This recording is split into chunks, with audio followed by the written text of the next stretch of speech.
തിരുവനന്തപുരത്ത് police canteen പൂട്ടിച്ച corporation. Cantonment police ക്യാന്റീനാണ് കോർപ്പറേഷൻ പൂട്ടിയത്.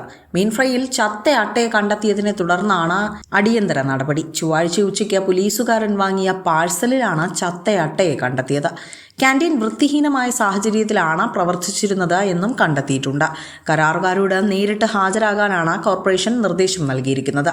ക്യാന്റീനിലെ ഭക്ഷണത്തെക്കുറിച്ച് നേരത്തെയും പരാതികൾ ഉയർന്നിരുന്നു. എന്നാൽ ക്യാന്റീൻ പോലീസുകാരുടെ ഏക ആശ്രയമായതുകൊണ്ടാണ് പലരും പരാതി പറയാൻ മടിക്കുന്നത് എന്നാണ് പറയുന്നത്. ചൊവ്വാഴ്ച ഉച്ചയ്ക്ക് ക്യാന്റീനിലെത്തിയ പോലീസ് ഉദ്യോഗസ്ഥൻ ചോറിനൊപ്പം കഴിക്കാനായി വറുത്ത മീൻ വാങ്ങുകയായിരുന്നു. എന്നാൽ കഴിക്കുന്നതിനായി പൊതി തുറന്നപ്പോഴാണ് മീൻ ഫ്രൈക്കൊപ്പം ചത്ത അട്ടയെ കൂടി കണ്ടത്. ഈ ക്യാന്റീനെതിരെ നേരത്തെയും പരാതികൾ ഉയർന്നതാണ്.